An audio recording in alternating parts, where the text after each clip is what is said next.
BJP వాళ్ళు కాంగ్రెస్ మీద ఒక ఆరోపణ చేస్తున్నారు. ఏంటిది? కోల్ సంబంధించిన గోల్మాల్ మొత్తం వీళ్ళే చేసిర్రు, బొగ్గు సంబంధించిన అవినీతి చేసిర్రు, బొగ్గు కుంభకోణాలు వీళ్ళ ఆధ్వర్యంలో జరిగినాయి, వాళ్ళ ప్రభుత్వాలు ఉన్నప్పుడే జరిగినాయి అని బీజేపీ ఆర్గ్యుమెంట్లు, బీఆర్ఎస్ ఆర్గ్యుమెంట్లు కరెక్టే కదా. మరి 2014 తర్వాత అసలు కోల్ స్కాములు ఏం కనిపిస్తలేవు కదా, సాధారణ జనం మాట్లాడుతున్నారు. అనేక ఒప్పందాలను సుప్రీంకోర్టు రద్దు చేసిందండి. అనేక కంపెనీలకి, ప్రైవేట్ కంపెనీలకి 2014 ముందు 2010 నుంచి చాలా కంపెనీలు ఒప్పందాలు చేసుకున్నారు. ఈ ఒప్పందాలను రద్దు చేసి పారేసింది సుప్రీంకోర్టు. ఇవన్నీ తప్పుడు ఒప్పందాలని చెప్పి కాంగ్రెస్ పార్టీకి కూడా బొగ్గు కుంభకోణం మసి అంటింది. ఎందుకంటే అప్పుడు స్వయాన ప్రధానమంత్రి గారి చేతిలోనే బొగ్గు శాఖ ఉంది, సహాయ మంత్రి మన తెలుగు ఆయన చేతుల్లో. వీళ్ళకి బొగ్గు మసి ఎందుకంటింది? ఆ రోజుల్లో ఈ మైనింగ్ చేయడానికి ప్రైవేట్ వాళ్ళకి ఎట్లా పడితే అట్లా ఇవ్వడానికి, అరాచకం చేయడానికి ఆ రోజున్న చట్టాల ప్రకారం లేదు. ఎప్పుడే సుప్రీంకోర్టు ఈ తీర్పు ఇచ్చిందో నరేంద్ర మోడీ వచ్చిన తర్వాత ఏం చేసిండంటే చట్టం చేసేసిండు. ఏం చేసిండంటే కాంగ్రెస్ హయాంలో తప్పు అని ఉన్న దాన్ని మోడీ రాగానే ఇది కరెక్ట్ అని చెప్పేసి చట్టం చేసిండా. క్యాప్టివ్ మైనింగ్, కమర్షియల్ మైనింగ్, అదే కమర్షియల్ మైనింగ్ అనేది అవసరం, కమర్షియల్ మైనింగ్ అనేది చేసుకోవచ్చు అని చెప్పి పార్లమెంట్ ఒక చట్టం చేసిన తర్వాత, ఆ చట్టం ప్రకారం ఒక సవరణ వచ్చిన తర్వాత ఆ చట్టం ప్రకారం తప్పు కాకుండా అయిపోతుంది. ఇప్పుడు అదే కొంప ముంచుతుంది. ఏంటి కాపరేటివ్ మైనింగ్ ఏంది, కమర్షియల్ మైనింగ్ ఏంది? టెర్మినాలజీ ఒకసారి మా ప్రజలకు చెప్పండి. అంటే ఇప్పుడు ఈ దేశ ప్రజలకి అవసరాల కోసం, ఈ దేశంలో ఉండే ప్రభుత్వ రంగ సంస్థల అవసరాల కోసం ఆ మైనింగ్ చేసినటువంటి దాన్ని వాడటం అనేది క్యాప్టివ్ మైనింగ్ అంటాం. అంటే ఒక థర్మల్ పవర్ స్టేషన్ కి బొగ్గుని ఇవ్వటం దాన్ని. కానీ ఇక్కడ బొగ్గుని తవ్వుకొని ఏ దేశానికైనా అమ్ముకోవచ్చు. కమర్షియల్ మైనింగ్ అంటే ఎక్కడ ఒకసారి బొగ్గు తవ్వుకుని వాడి చేతిలోకి వచ్చిన తర్వాత ఆ సంపద ఏం చేస్తాడు? అమ్ముకుంటాడు. అమ్ముకోవడానికి ఎక్కడ దేనికి ఏ రేటుకి అమ్ముకుంటాడు? ఎక్కువ లాభం ఎక్కడుందో మొత్తం అన్ని చోట్ల చూస్తాడు. లాభం ఎక్కువ ఉన్న కాడ వాడితో ఒప్పందం చేసుకుంటాడు, వాడికి సప్లై చేస్తాడు. కొనుక్కున్నాడు ఆస్తుంది, మంద కాదు అది. క్యాప్టివ్ మైనింగ్ అంటే అది కాదు. అది ప్రభుత్వం చేతిలో ఉన్నదానికి అమ్ముకుందాం, ప్రభుత్వ విదేశాల కంటే విదేశాలకు అమ్ముకోవడానికి కుదురుద్ది. కానీ ఎప్పుడు నీకు మిగులు వస్తే, ఈ దేశ అవసరాలన్నిటికీ మిగులు వచ్చి ఈ దేశంలో ప్రజలకు ఇబ్బంది లేదనుకున్న తర్వాత నువ్వు అమ్ముతావు. అది అట్లా కాదు. ఈ దేశంలో తిండి తినకపోయినా, ఆకలితో చచ్చినా, విద్యుత్ లేకపోయినా, బొగ్గు లేకపోయినా, బొగ్గు కొరతున్నా ఏం కుదరదు, ఆడికి పట్టదు. బొగ్గు నాది, ఇది నేను తవ్వుకున్నా, ఇది నా ఆస్తి, కాబట్టి నేను అమ్ముకుంటా, నా ఇష్టం, అది అమ్ముకుంటా పట్టేసుకుంటా, మీకెందుకు, నీకు సంబంధం లేదంటాడు. అది వ్యాపారస్తుడు లక్షణం. తప్పేముంది? వాడు వ్యాపారస్తుడి చేతికి నువ్వు బొగ్గు ఇచ్చిన తర్వాత వాడు ఏదో ఒకటి చేసుకుంటాడు, వాడి ఇష్టం అది. అంటే అప్పుడు 2014 కంటే ముందు కమర్షియల్ మైనింగ్ మీద ఆంక్షలు ఉండే, ఇప్పుడు లేవు. అంటే లేపేశారు. అంటే చాలా చట్టాలని మార్చేశారండి. ఇప్పుడు న్యాయ సంహిత అని చెప్పి న్యాయం పేరుతో కూడా క్రిమినల్ చట్టాలు కూడా మార్చేశారు. అది వేరే చర్చ కూడా ఉంది. వాళ్ళకు అనుకూలంగా, వాళ్ళ ఎజెండాకి అనుకూలంగా కార్పొరేట్లే ఒక రకంగా బ్యాక్ సీట్ లో కూర్చొని నడుపుతా ఉన్నారు. పేరుకి మోడీ బీజేపీ నడుపుతుంది స్టీరింగ్, కానీ ఈ స్టీరింగ్ నడిపించేదంతా కూడా బడా కార్పొరేట్లే నడిపిస్తున్నటువంటి పరిస్థితి ఉంది. విదేశీ కార్పొరేట్లు, స్వదేశీ కార్పొరేట్లు కలిసి ఈ నాటకం అంతా ఆడుతున్నారు. అదే వివరంగా మీరు చెప్పిన దాని ప్రకారము ప్రైవేట్ వాళ్ళకు అప్పచెప్తే ప్రైవేట్ వాళ్ళకు ఆస్తులు పెరుగుతాయి, డబ్బులు పెరుగుతాయి, దేశానికి అనేకమైన నష్టాలు కూడా చెప్పారు మీరు. కానీ అదే గవర్నమెంట్ చేతిలో ఉంటే ప్రజలకు లాభాలకు సంబంధించి అనేక అంశాలు మీరు ప్రస్తావించారు. కాబట్టి దీని వెనుక మొత్తం ప్రభుత్వం సంబంధించి ప్రజల కోసం ఉండాలి కదా.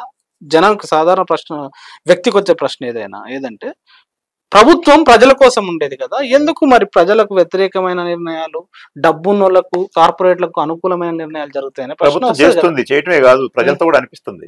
ప్రజల కొంతమంది ఏమంటున్నారంటే, మిడిమిడి జ్ఞానం ఉన్నవాడు చాలా మంది బయలుదేరారు. సోషల్ మీడియాలో కామెంట్లు చూస్తాం. అదాని ఆస్తి ఇన్ని వేల కోట్లు పెరిగింది, అన్ని లక్షల కోట్లు పెరిగింది, ఆసియాలో రెండో పెద్ద కుబేరుడు అయ్యాడు అని అనుకుంటే, ఒక పక్కనేమో ఈ దేశంలో నిరుద్యోగం పెరుగుతా ఉంది, అనేక రకాలైనటువంటి ఇబ్బందులు పెరుగుతా ఉన్నాయి. ఇంకో పక్కనేమో వాళ్ళు పెరుగుతా ఉన్నారు. మనోడే కదా పెరిగింది, మన అదాని పెరిగితే మీకేంటి బాధ, అంటే బిల్ గేట్స్ పెరిగితే తప్పులేదా అని ఎవరితోనో పోల్చి, అంటే ఏదో ఒక ఎమోషన్ క్రియేట్ చేసి ఈ దేశంలో ఉన్న ప్రజల సంపద అంతా కొద్ది మంది, ఒక 4-5, 10 మంది చేతుల్లో కేంద్రీకృతం అయ్యి ఈ దేశంలో ఉన్న బాధలన్నీ ప్రజల పరం అవుతా ఉంటే, బాధలు, కష్టాలు, కన్నీళ్లు, పేదరికం, ధరలు, భారాలు ఎన్నేమో ప్రజల పరం అవుతున్నాయి. సంపద, సహజ వనరులు, డబ్బులు, బ్యాంకులు, ఓడరేవులు, విమానాశ్రయాలు, అదే విధంగా వ్యవసాయ ఉత్పత్తి, పారిశ్రామిక ఉత్పత్తి అంతా వాళ్ళ దగ్గర పోగవుతుంటే వాళ్ళని చూసి మనం సంతోషించాలంట. అది దేశభక్తి అంట. మనవాడు ఒకళ్ళో ఇద్దరు ఆసియాలో కుబేర్లుగానో ప్రపంచంలో కుబేర్లుగా ఎదిగితే అది పెద్ద దేశభక్తి. దాన్ని చూసి మనం స్పందించాలి కదా. మనం దేశభక్తికి మనం గర్వంగా ఉండాలని చెప్తున్నారు. అంటే ఇప్పుడు ఇంత బాధలు పడి ఇంత చేసేది దేనికంటే ఇదంతా దేశభక్తి అని చెప్తున్నారు. దానికి లేబుల్ వేసి చెప్తున్నారు. తెలిసి తెలియని వాళ్ళందరూ ఆ సిలబస్ ని ఓన్ చేసుకుని ఏమి తెలియదు, చదవరు, వాళ్ళకేమి నాలెడ్జ్ ఉండదు, కష్టపడి విషయాలు పరిశోధన చెయ్యరు, ఇవి మాట్లాడుతూ ఉంటారు. ఇది కదా మనకు నష్టం. కాబట్టి మేము చెప్పేది ఏంటంటే మొత్తం తెలంగాణ సమాజం అంతా, తెలుగు రాష్ట్రాల్లో ఉన్న ప్రజలందరూ, ఎందుకంటే ఈ తెలుగు రాష్ట్రాలకు పక్కన ఉన్న ఆంధ్రప్రదేశ్ కూడా పెద్ద నష్టం ఇది. సింగరేణి ఇక్కడ ఉంది కాబట్టి ఇక్కడ చర్చ జరుగుతుంది, కానీ ఆంధ్రప్రదేశ్ లో, మీ ఆంధ్రప్రదేశ్ లో అవసరమైన విద్యుత్తు శ్రీశైలం నుంచి తయారైంది, సీలేరు నుంచి తయారైంది, సరిపోద్దా? చాలా కదా. ఆంధ్రప్రదేశ్ కూడా మీ దగ్గర VTPS కూడా ఉంది కదా, విజయవాడ థర్మల్ పవర్ స్టేషన్ కొండపల్లిలో ఉంది కదా. అలాంటి కొన్ని థర్మల్ పవర్ స్టేషన్లు ఆంధ్రాలో కూడా ఉన్నాయి. రేపొద్దున తెలంగాణ నుంచి పవర్ స్టేషన్స్ కూడా ఉన్నాయి కదా ఇక్కడ. కాబట్టి ఈ పవర్ స్టేషన్స్ కావాలి, స్టీల్ ప్లాంట్ కూడా కావాలి కదా. వీటన్నిటికి అవసరమైందంతా రేపు స్టీల్ ప్లాంట్లకు అవసరమైనటువంటి వీటిని కూడా అంత పోయిన తర్వాత మీ ఆంధ్ర అయినా తెలంగాణ అయినా, తెలంగాణ అంటే ఇమీడియట్ ఎఫెక్ట్ సింగరేణికి జరుగుతుంది కాబట్టి ఇక్కడ ఎఫెక్ట్ జరుగుతుంది. ఆంధ్రాతో సమానంగా, తెలంగాణతో సమానంగా ఎఫెక్ట్ అయ్యేది ఇప్పుడు ఆంధ్రాకు కూడా. ఆంధ్రాలో అసలు దీని మీద ఉలుకు లేదు, పలుకు లేదు. అక్కడ ఉన్న రాజకీయ పార్టీలు అసలు ఈ మాత్రం కూడా మాట్లాడలేదు. మాట్లాడాలి కదా, వాళ్ళ మీద ఆధారపడి. ఇలా వీళ్ళు ఒక్క నిమిషం కూడా వాళ్ళ ప్రభుత్వం నడవదు. ఆంధ్ర వాళ్ళు కనుక, ఆంధ్రాలో నుంచి ఉన్న 25 ఎంపీలు ఎవరైతే ఉన్నారో, 3 పార్టీల ఎంపీలు, వీళ్ళు గనక అంటే ఆ ప్రభుత్వం ఒక్క నిమిషమే పడిపోద్ది. కాబట్టి మా నీళ్లు, మా సహజ వనరులు మాకు ఉండాలి, మా కరెంట్ ఛార్జీలు పెరగడానికి వీల్లేదు, మా రైతన్నలకి, మా వ్యవసాయానికి ఫ్రీ కరెంట్ ఉండాలి, దానికి ఎఫెక్ట్ అయింది, మీరు ఎట్లా చేస్తే బాగుంటుంది మోడీ అని చెప్తాడు. భయపడేదానికి అవకాశం ఉంటుంది వాళ్ళు. కానీ ఆ రకంగా బెదిరించే పరిస్థితులు లేదు. వాళ్ళ ప్రయోజనాలు వాళ్ళు చూసుకునే పరిస్థితి ఉంది. ప్రజలు దీన్ని గమనించాలంటున్నాం. ప్రజలు చైతన్యవంతులు అయితే అన్ని సెట్ అవుతాయి. ప్రజలు చైతన్యవంతులు కాకపోతే ఎవరికి ఏమి కాదు. మొత్తం ఈ బతుకంతా మనం నాశనం చేసుకోవాల్సిన పరిస్థితి వస్తుంది. థ్యాంక్ యూ వెరీ మచ్ బండారావు గారు. Thank you.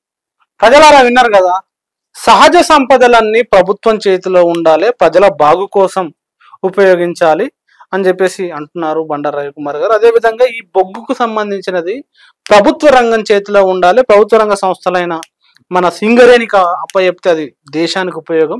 సింగరేణిని కూడా పోయి బిడ్డింగ్ లో పాల్గొనడం అంటే భిక్షం ఎత్తుకోమనడం దేశాన్ని అని చెప్పేసి చాలా క్లియర్ గా బండారు రవికుమార్ గారు చెప్తున్నారు. మరి ఆయన చెప్పిన అంశాల్లో వాస్తవాలే ఉన్నాయా, మీరేమనుకుంటున్నారు? కామెంట్ రాయాలి. అదేవిధంగా బండారు రవికుమార్ గారు ఒక కామెంట్ చేసినారు, ఆదానికి ఆ అంబానికి ఆస్తులు పెరిగితే మన దేశ పొల్లే కదా బాగుపడేది అనేది. వాళ్ళకి దగ్గర ఆస్తులు ఒక దగ్గర పోగు పడుతున్నాయి, గుట్ట పడుతున్నది అంటే, గుట్ట ఏర్పడుతున్నది అంటే ఇంకో దగ్గర గుంత ఏర్పడుతున్నది, బావి ఏర్పడుతున్నది, లోయ ఏర్పడుతున్నది అనే కదా. వీళ్ళ తవ్వి అంటే జనం దగ్గర తవ్వి ఆడ బావి ఏర్పడితే వీళ్ళ దగ్గర గుట్ట ఏర్పడుతున్నది అనే అంశాన్ని కూడా చాలా వివరంగా చెప్పారు బండారు రవికుమార్ గారు. మరి ఆయన చెప్పిన అంశాల మీద తప్పకుండా మీ కామెంట్ రాయండి. Thank you very much. చూస్తూనే ఉండండి టీటర్.